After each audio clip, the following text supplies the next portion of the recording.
नमस्कार। देश की बात में हाजिर है। पहले बार दक्षिण भारत में केरल के संघ के 3 दिवसीय वार्षिक समन्वय बैठक की। हाल में हुए लोकसभा चुनावों में पहली बार बीजेपी ने इस राज्य में अपनी उपस्थिति दर्ज की है और एक लोकसभा सीट जीती है। पलक्कड़ में आयोजित इस समन्वय बैठक में कई मुद्दों पर चर्चा हुई।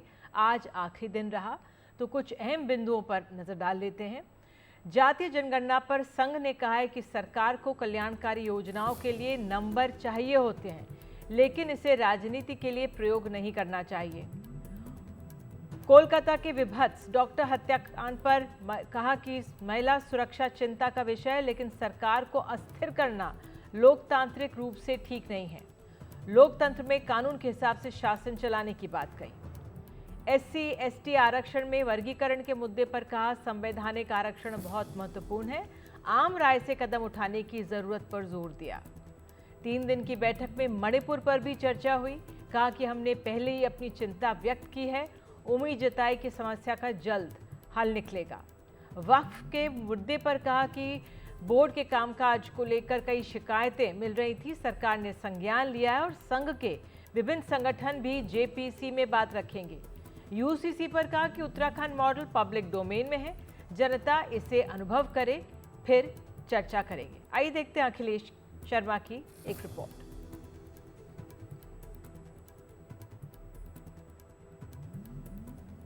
केरल के पालक्काड़ में RSS की 3 दिनों की समन्वय बैठक में तमाम मुद्दों पर चर्चा हुई।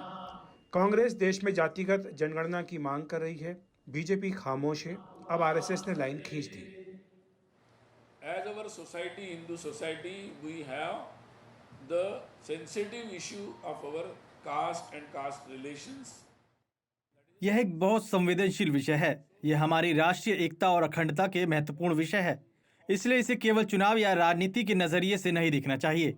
कई बार कल्याणकारी योजनाओं के लिए नंबर चाहिए होते हैं, सरकार को नंबर चाहिए होते हैं, लेकिन यह केवल उन जातियों के कल्याण के लिए होना चाहिए। यह चुनाव में राजनीतिक हथियार के तौर पर इस्तेमाल नहीं होना चाहिए। So government needs the numbers. It takes earlier also it has taken, so it can take it, no problem. But it should be only to address the welfare of those communities and caste. हाल ही में supreme court ने SC/ST आरक्षण में उपवर्गीकरण का फैसला दिया है। हालांकि इसमें दिए गए क्रीमी लेयर के सुझाव को केंद्र सरकार ने खारिज कर दिया। उधर RSS का कहना है कि उपवर्गीकरण का फैसला आम राय बनाकर ही लागू किया जाए।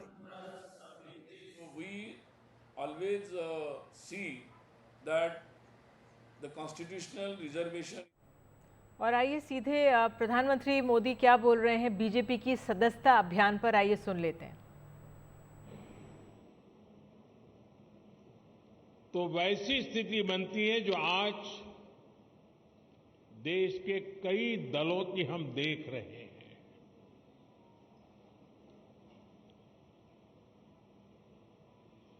और जैसा अमित भाई ने कहा, हिंदुस्तान में एकमात्र यही दल है जो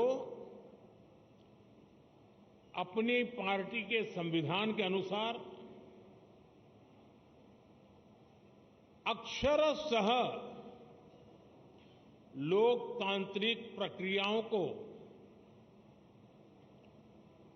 उसका पालन करते हुए अपने कार्य का विस्तार कर रहा है और जन सामान्य की आशा आकांक्षाओं पर खरा उतरने के लिए अपने आप को निरंतर योग्य बनाता रहता है। ये दल ऐसे ही यहां तक नहीं पहुंचा है, अनेकों पीढ़ियां खप गई है। वर्तमान पीढ़ी के अनेक कार्यकर्ता हैं जिनके नाम भी नहीं जानते होंगे। ऐसे लोगों ने अपना जीवन खपाया, तब जाकर के ये दल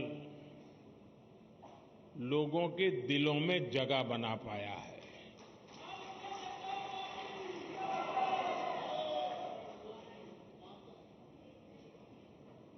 मैं जब राजनीति में नहीं था,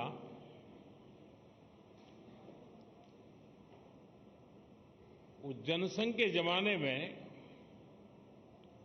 बड़े उत्साह के साथ अपने कार्यकर्ता दीवारों पर दीपक, उस समय जनसंघ का निशाना था, उसको पेंट करते थे। और कई राजनीतिक दल के नेता अपने भाषणों में मजाक उड़ाते थे कि दीवारों पर दीपक पेंट करने से सत्ता के गलियारों तक नहीं पहुंचा जा सकता, ऐसा कहते, मजाक उड़ाते थे। हम वो लोग हैं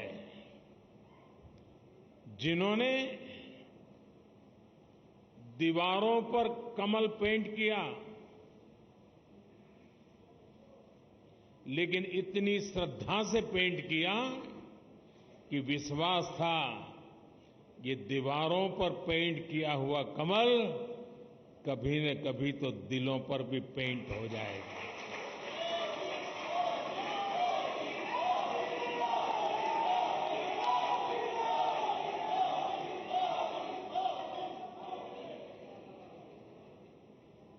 और कुछ लोग हमेशा हमारी मजाक उड़ाते रहे हैं। जब संसद में हमारे 2 सदस्य थे, तब भी इतना भद्दा मजाक हमारे लिए उड़ाया गया था। कुछ लोगों का चरित्र ही ऐसा होता है और उनको लगता है कि ऐसा करने से वो बड़े बन जाते हैं। लेकिन ऐसी सब प्रकार की आलोचनाओं को झेलते हुए जन सामान्य के कल्याण के लिए समर्पित होकर के नेशन फर्स्ट की भावना को जीते हुए हम चलते ही रहे। और पंडित दीनदयाल उपाध्याय जी ने हमें मंत्र दिया था, चरैवेति चरैवेति चरैवेति, चलते रहो। एक समय था जब जनसंघ और भाजपा के कार्यकर्ता की पहचान, और आज भी कुछ राज्यों में भारतीय जनता पार्टी उसी जीवन को जीते हैं और अपने आदर्शों के लिए जूझते हैं। हमारे कार्यकर्ताओं के लिए क्या कहा जाता था, चाहे वो जनसंघ का कार्यकर्ता हो या भाजपा का, उसका एक पैर रेल में होता है और दूसरा पैर जेल में होता है।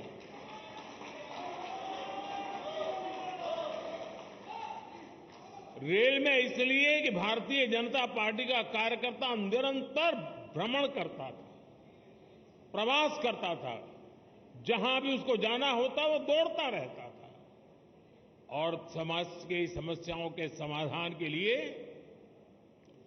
सत्ता पर बैठे हुए लोगों के सामने संघर्ष करता था।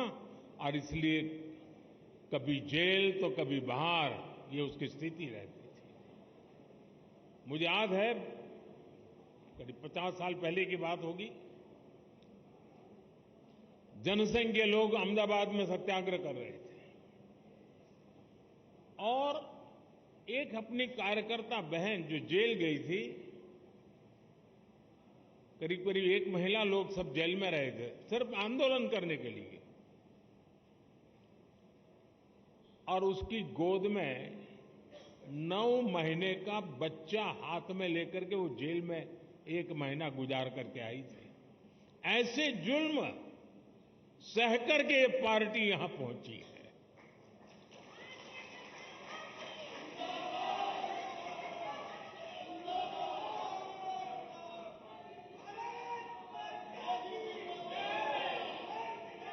और ये जुल्म करने वाले लोग एक छोटे से जुलूस को भी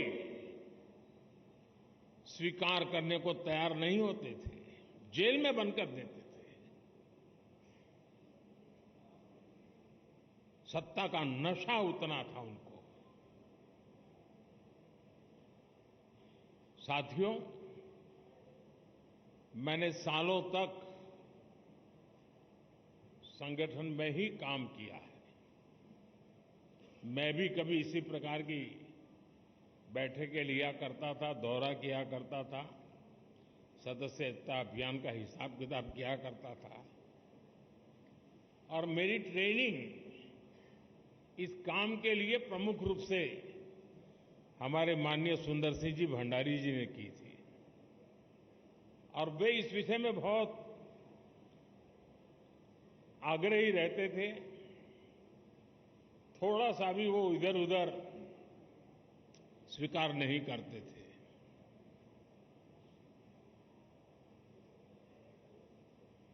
कभी कभी लोगों को ऐसा भी लगता था कि भाई एक स्ट्रक्चर बना देने से क्या होगा, लेकिन आज हम देख रहे हैं कि उसी स्ट्रक्चर ने देश के आशा अपेक्षा को पूर्ण करने के लिए एक माध्यम बना दिया।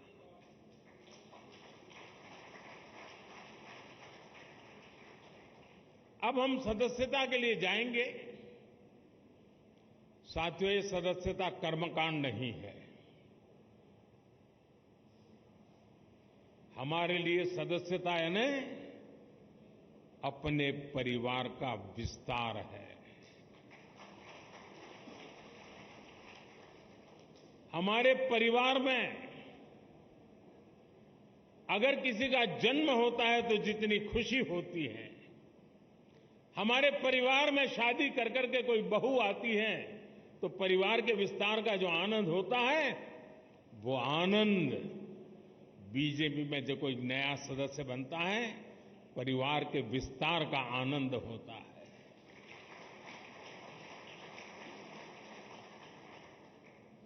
और इसलिए ये सदस्यता अभियान आंकड़ों का खेल नहीं दोस्तों। कितने नंबर हम पार कर जाएंगे ये नहीं है। ये सदस्यता अभियान एक पूर्ण रूप से वैचारिक आंदोलन भी है और भावनात्मक आंदोलन भी है। और हमने संगठन की गाड़ी को उस पटरी पर दौड़ाना है जिसमें वैचारिक धार भी हो और भावनाओं से भरपूर भी हो, क्योंकि हमारी भावनाएं देशभक्ति से प्रेरित है। मां भारती के कल्याण के लिए, 140 करोड़ देशवासियों के कल्याण के लिए ये जो सदस्यता अभियान होगा, संगठन की रचना होगी, बूथ कमेटियां बनेगी। पहले हम सदस्यता अभियान करते थे और अब सदस्यता अभियान करें। कुछ चीजें हम नए तरीके से सोच सकते हैं क्या? जैसे ये जो सदस्यता अभियान होगा, उसी समय जो संगठन की रचना होगी, उसी कालखंड में विधानसभाओं में और लोकसभा में 33% रिजर्वेशन लागू हो गया होगा।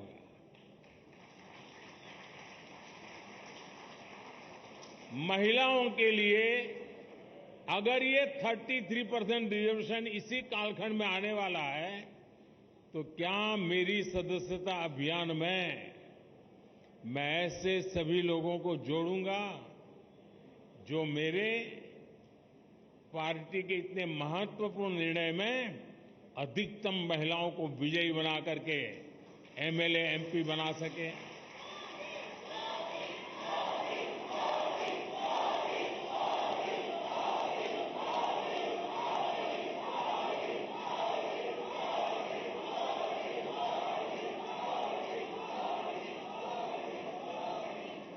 साथियों, हमारे देश में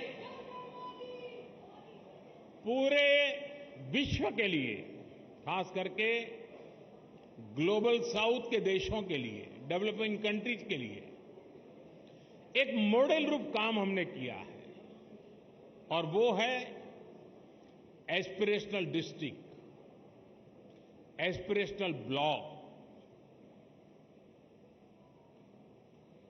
और हम चाहते हैं कि जो अब तक जिसकी कोई चिंता कोई नहीं करता था, परवाह नहीं करता था, मुलाजिम भी वहां पर नौकरी करने के लिए जाने को तैयार नहीं होता था, पिछड़े रहते थे, हमने उसे एस्पिरेशनल डिस्ट्रिक्ट, एस्पिरेशनल ब्लॉक बनाया है।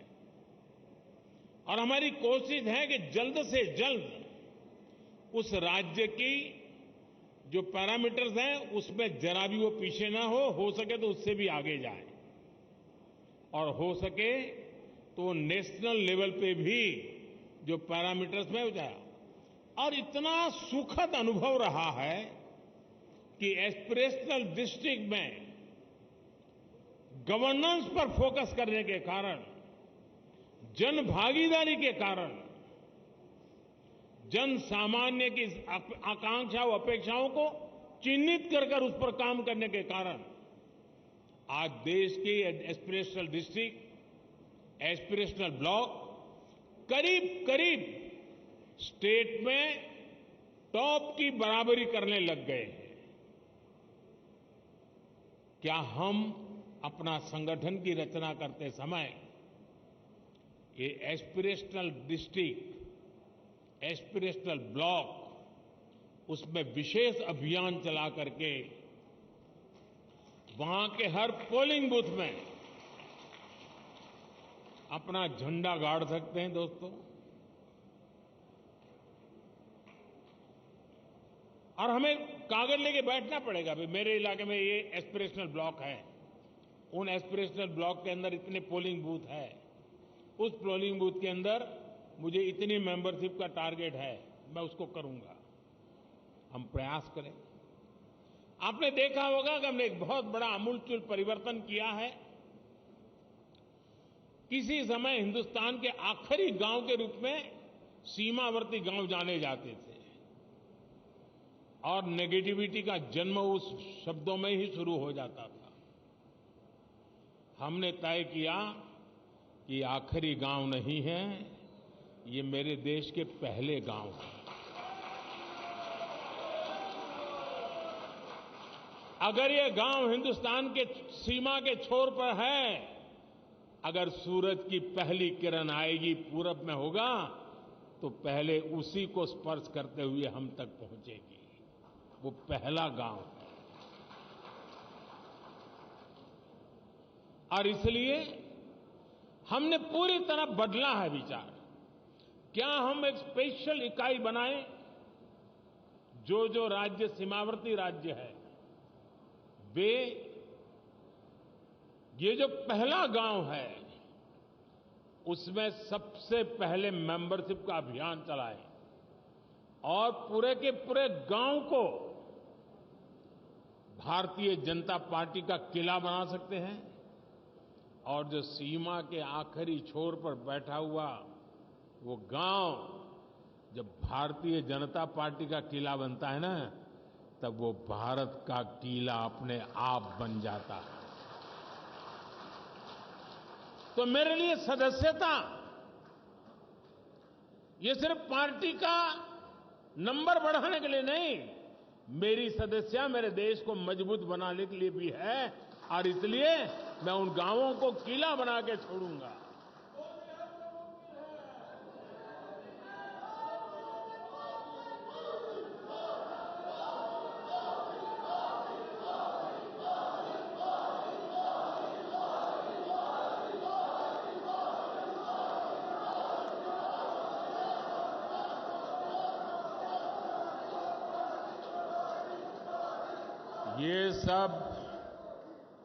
ये सब मुमकिन है लाखों कार्यकर्ताओं के तपस्या के कारण।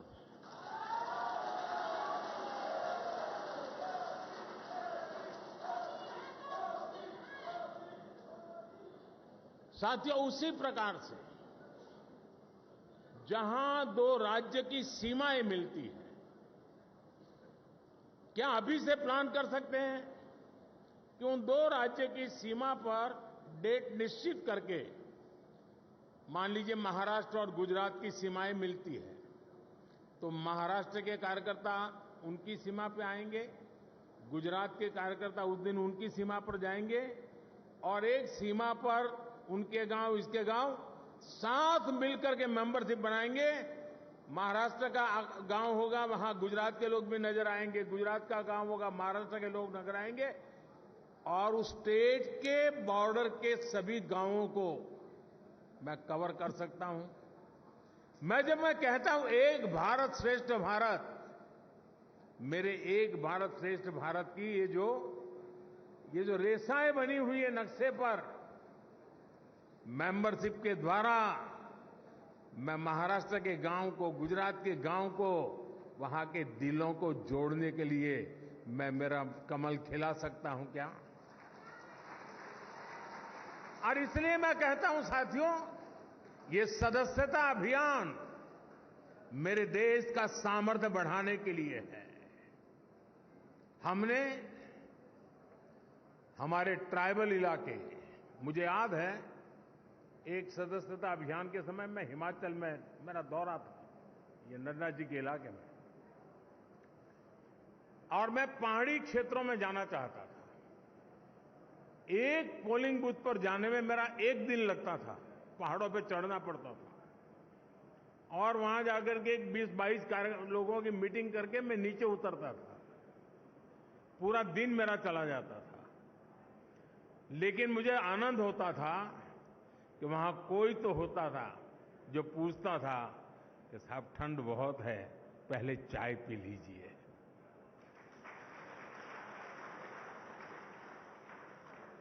यानी किसी ने तो तपस्या की थी, किसी ने तो मेहनत की थी।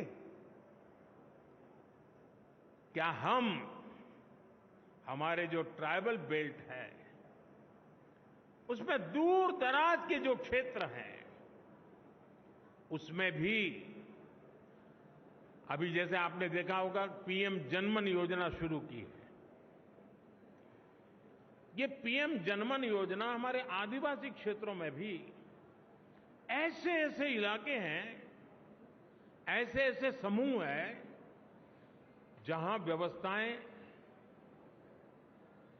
इतने सालों के बाद भी पहुंच नहीं पाई थी। हमने पीएम जनमन योजना बना करके स्पेशल एफर्ट शुरू किया है। वो पॉलिटिकल वोट बैंक की ताकत नहीं है क्योंकि बहुत छोटी संख्या में है, लेकिन साथियों अगर उंगली का नाखून भी पक जाता है ना तो पूरे शरीर में दर्द होता है।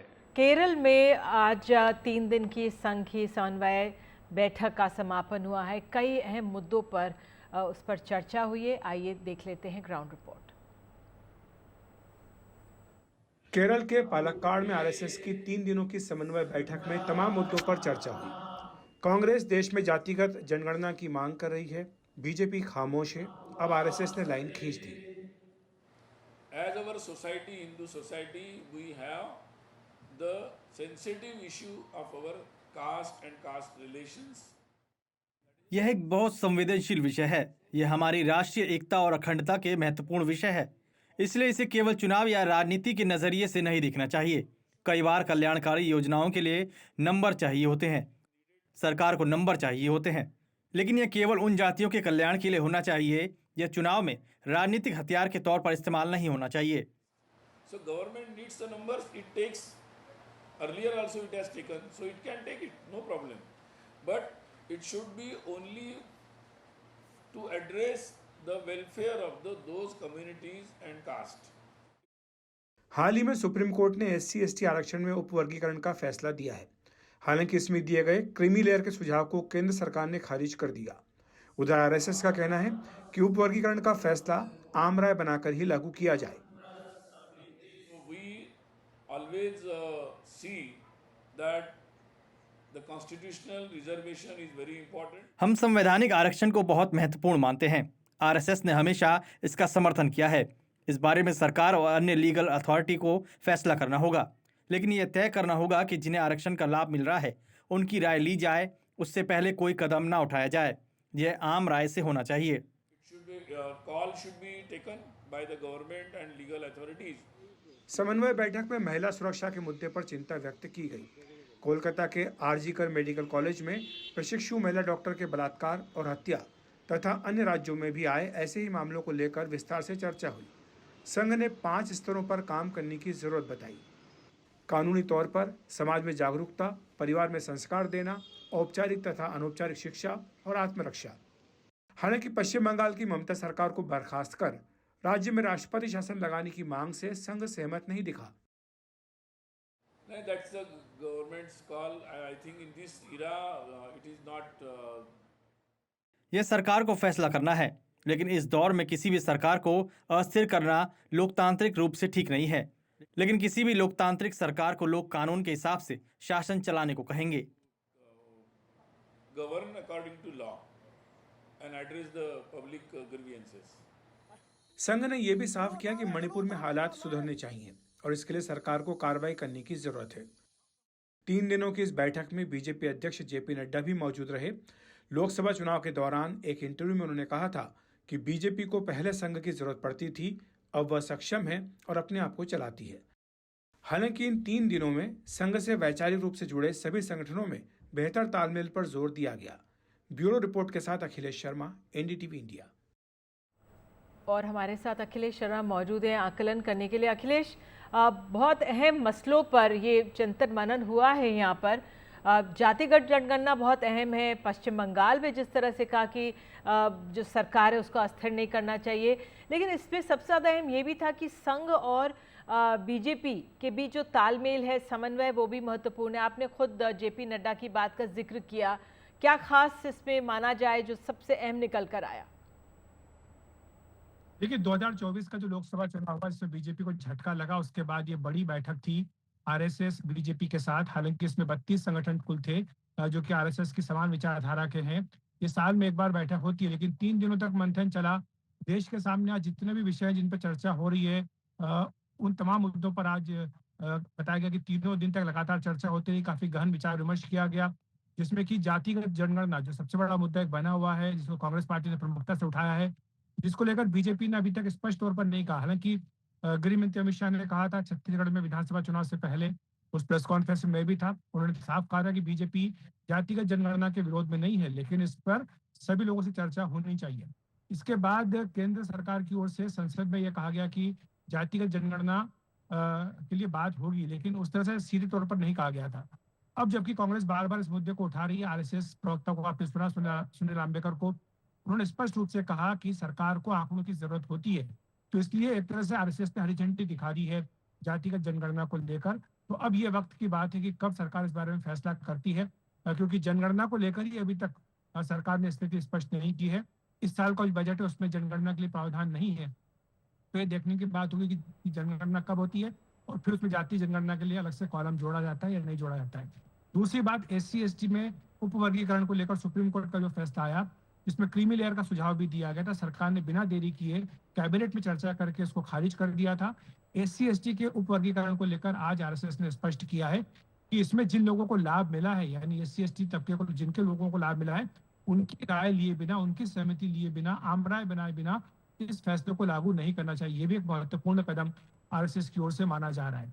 तीसरी बात, जो बंगाल में लगातार विरोध चल रहा है महिला डॉक्टर की बलात्कार और हत्या के बाद से, उसको लेकर के भी इन 3 दिनों में लगातार चर्चा हुई। केवल बंगाल का ही मामला नहीं, बल्कि अन्य राज्यों में जो घटनाएं महिलाओं के खिलाफ हो रही हैं, उनके बारे में चर्चा हुई। इसके लिए क्या क्या सुझाव हो सकते हैं, 5 सुझाव भी इस बैठक में दिए गए हैं। और महत्वपूर्ण बात ये भी, जिसका जिक्र आपने खुद किया निधि, कि ये जब मांग उठती है बीजेपी की ओर से, अन्य दलों की ओर से, कि ममता सरकार को बर्खास्त करके वहां पर राष्ट्रपति शासन लगा देना चाहिए, तो आरएसएस ने कहा कि जो लोकतांत्रिक तरीके से चुनी गई सरकार है, उनको अस्थिर करने का दौर अब नहीं है। तो ये काफी महत्वपूर्ण बयान भी आरएसएस का है कि जो सीधे तौर पर राष्ट्रीय शासन की वकालत वहां पर नहीं कर रहा है, कह रहा है कि इस बारे में जो भी फैसला करना है वो सरकार करे।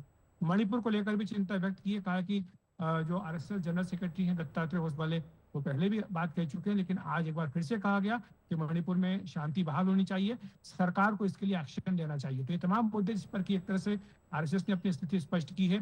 3 दिनों तक बीजेपी अध्यक्ष जेपी नड्डा वहां रहे और इस लोकसभा चुनाव में यह मुद्दा उठाया गया कि क्या बीजेपी और संघ के बीच में ठीक से समन्वय था या नहीं था।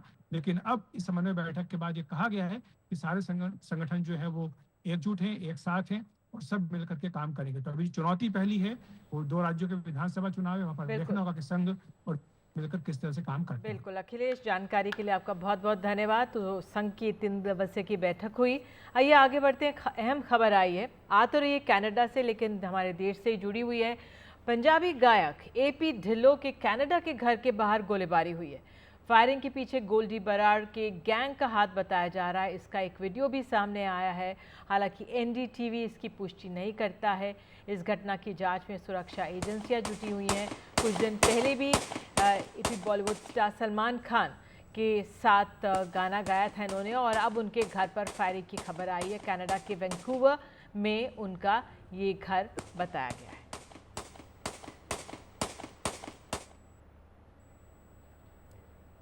और अब बात करते हैं आम आदमी पार्टी की। आम आदमी पार्टी के विधायक अमानतुल्लाह खान को ईडी ने गिरफ्तार कर लिया। गिरफ्तारी दिल्ली वक्फ बोर्ड से जुड़े मनी लॉन्ड्रिंग मामले में हुई है। ईडी टीम ने करीब 5 घंटे तक विधायक से उनके आवास पर पूछताछ की, फिर करीब 12 बजे दोपहर में गिरफ्तार किया। आरोप है कि दिल्ली वक्फ बोर्ड में 32 लोगों की अवैध तरीके से भर्ती की गई। साथ ही वक्फ की संपत्ति को अवैध तरीके से किराए पर दिया गया। वक्फ के फंड का गलत इस्तेमाल हुआ। अमानतुल्लाह के करीबियों पर पहले भी छापे पड़ चुके हैं।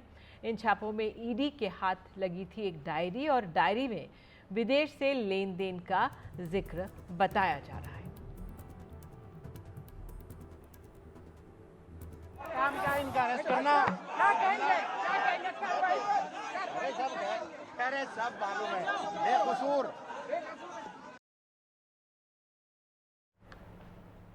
और आम आदमी पार्टी की राज्यसभा सांसद स्वाति मालीवाल के साथ कथित तौर पर मारपीट करने के आरोप में अरविंद केजरीवाल के करीबी विभव कुमार को जमानत मिल गई है। दिल्ली पुलिस ने स्वाति मालीवाल की शिकायत पर 18 मई को विभव को अरविंद केजरीवाल के आवास से गिरफ्तार किया था।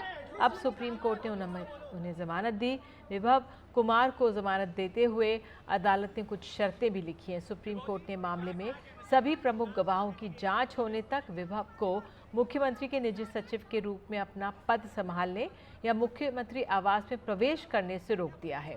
अदालत ने विभव कुमार को मामले के खिलाफ तब तक बोलने से रोका है जब तक कि गवाहों की जांच नहीं हो जाती।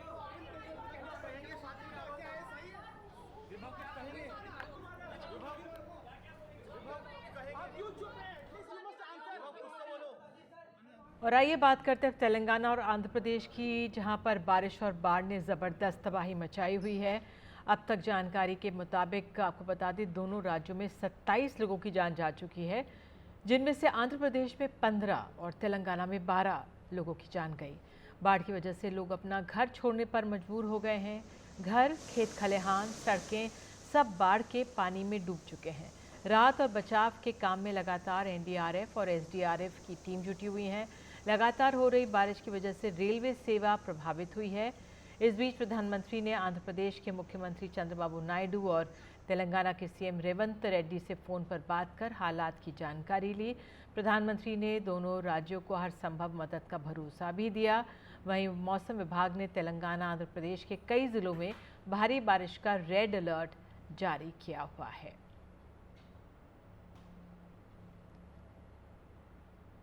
और आंध्र और तेलंगाना में दोनों जगहों से जो हालात वहाँ पर बने हुए परेशान करने वाले तस्वीरें आ रही हैं।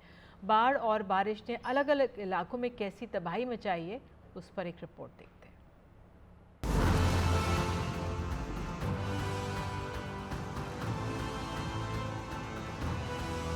केरल, गुजरात और त्रिपुरा के बाद अब आंध्र प्रदेश और तेलंगाना में बारिश और बाढ़ ने हाहाकार मचा दिया है। हैदराबाद हो या विजयवाड़ा, खम्मम हो या महबूबाबाद, आसमान से ऐसी आफत बरसी कि लोगों की जिंदगी पटरी से उतर गई। पानी इतना बरसा कि ट्रेन की पटरियां ही उखड़ गई। ये घटना महबूबाबाद और टडला पुसपल्ली के बीच की है। तेलंगाना का खम्मम जिला सबसे ज्यादा प्रभावित बताया जा रहा है। सीएम रेवंत रेड्डी ने इस बारे में नरेंद्र मोदी से भी बात की। खम्मम शहर में जगह जगह पानी भरा हुआ है। तेज बारिश के चलते पालेरू जलाशय ओवरफ्लो हो गए। मुन्नेरू नदी उफान पर है। तस्वीरें हनुमा कोंडा की हैं। बारिश के चलते रेल की पटरियों को नुकसान पहुंचा है। ट्रेनों की आवाजाही में दिक्कत हो रही है। काजीपेट जंक्शन पर इसके चलते यात्री फंस गए। ये बारिश का ही असर है कि हैदराबाद की हुसैन सागर झील में पानी का स्तर काफी बढ़ गया है। ये तस्वीरें आंध्र प्रदेश के विजयवाड़ा की हैं। तेज बारिश की वजह से लोगों की जिंदगी बेहाल हो गई है। जगह जगह जलभराव हो गया है। सड़कें नालों में तब्दील हो गई।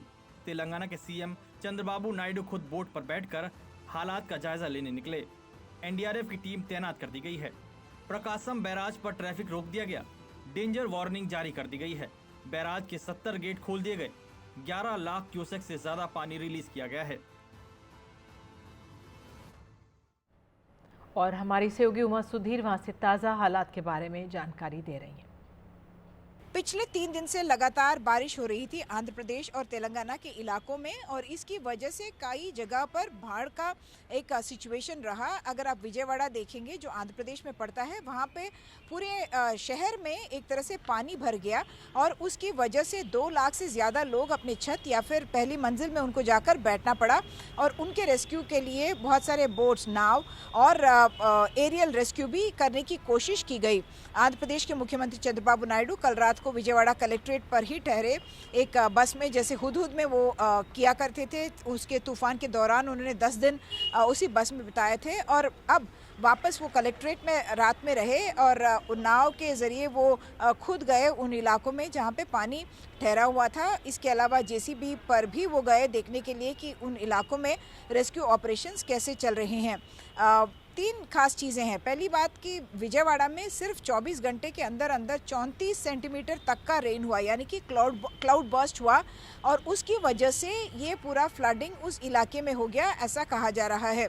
दूसरी बात, विजयवाड़ा के अलावा अगर आप देखें वहीं के पास का प्रकाशम बैराज, उसके जो 70 से ज़्यादा जो गेट हैं उनको भी खोल दिए गए हैं ताकि पूरा जो पानी भरा हुआ है और जो अपस्ट्रीम से जो पानी आ रहा है उसको छोड़ा जा सके और प्रकाशम बैराज को कोई डेंजर ना हो और पूरा पानी एक तरह से जब रिलीज़ हो जाता है और लोगों को हायर एरियाज़ में शिफ्ट किया जाता है। इस तरफ तेलंगाना अगर आप देखेंगे तो खम्मम और महबूबाबाद जैसे इलाकों में काफ़ी दिक्कत आ रही है। खम्मम में कल 9 लोग फंस गए थे, उनको चॉपर से रेस्क्यू किया जाना था, उनको वहाँ से बचाना था, लेकिन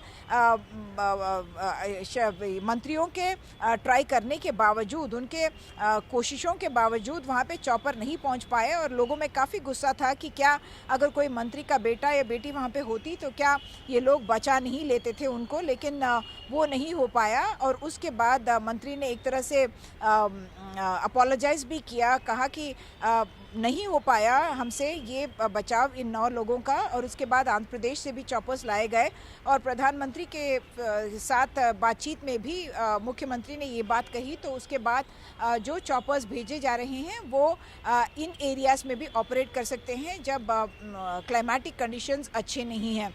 आज मुख्यमंत्री खम्मम का ही दौरा करने गए हैं। जो नेशनल हाईवे है हैदराबाद से लेकर जो विजयवाड़ा जाती है 65 वाली नेशनल हाईवे, उसमें भी काफ़ी ब्रीचेस हुए हैं और उस इलाके को भी का भी दौरा मुख्यमंत्री ने किया है। यानी कि जो ट्रैफिक है वो बिल्कुल रुक गई है नेशनल हाईवे पे और रेल के 500 से ज़्यादा रेल अब रोक लिए गए हैं, कैंसिल कर दिए गए हैं पिछले 3 दिन में।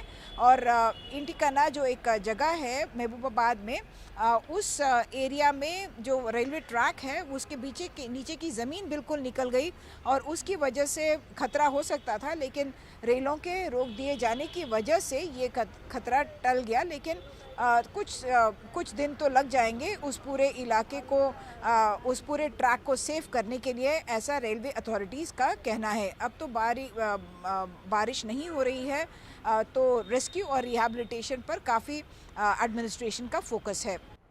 और अब बात उत्तर प्रदेश की। उत्तर प्रदेश के बहराइच में आदमखोर भेड़ियों ने आतंक मचाया हुआ है। इन भेड़ियों का आतंक आसपास के 50 गांव तक फैला हुआ है। वन विभाग और प्रशासन की टीम्स भेड़ियों को पकड़ने के लिए ऑपरेशन चला रही हैं। अब तक 4 भेड़ियों को पकड़ा भी जा चुका है। बावजूद इसके भेड़िए लगातार बच्चों को अपना शिकार बना रहे हैं। कल रात एक बार फिर भेड़िए ने 3 साल की एक बच्ची को अपना शिकार बनाया। भेड़िए बच्ची को लेकर भागने लगे। गांव वालों ने पीछा किया। इस दौरान एक महिला को भी भेड़ियों ने घायल कर दिया, लेकिन गांव वाले बच्ची को बचा नहीं पाए। इसके बाद इलाके में दहशत बढ़ गई है। बताया जा रहा है कि बहराइच की महसी तहसील के इलाके में 6 भेड़ियों का आतंक था, जिनमें से 4 को पकड़ लिया गया है, लेकिन 2 भेड़ियों को अब भी पकड़ा नहीं जा सका है। भेड़ियों को पकड़ने के लिए पीएसी के 200 जवान के साथ वन विभाग की 25 टीम लगाई गई है। 10 लोगों की जान जा चुकी है।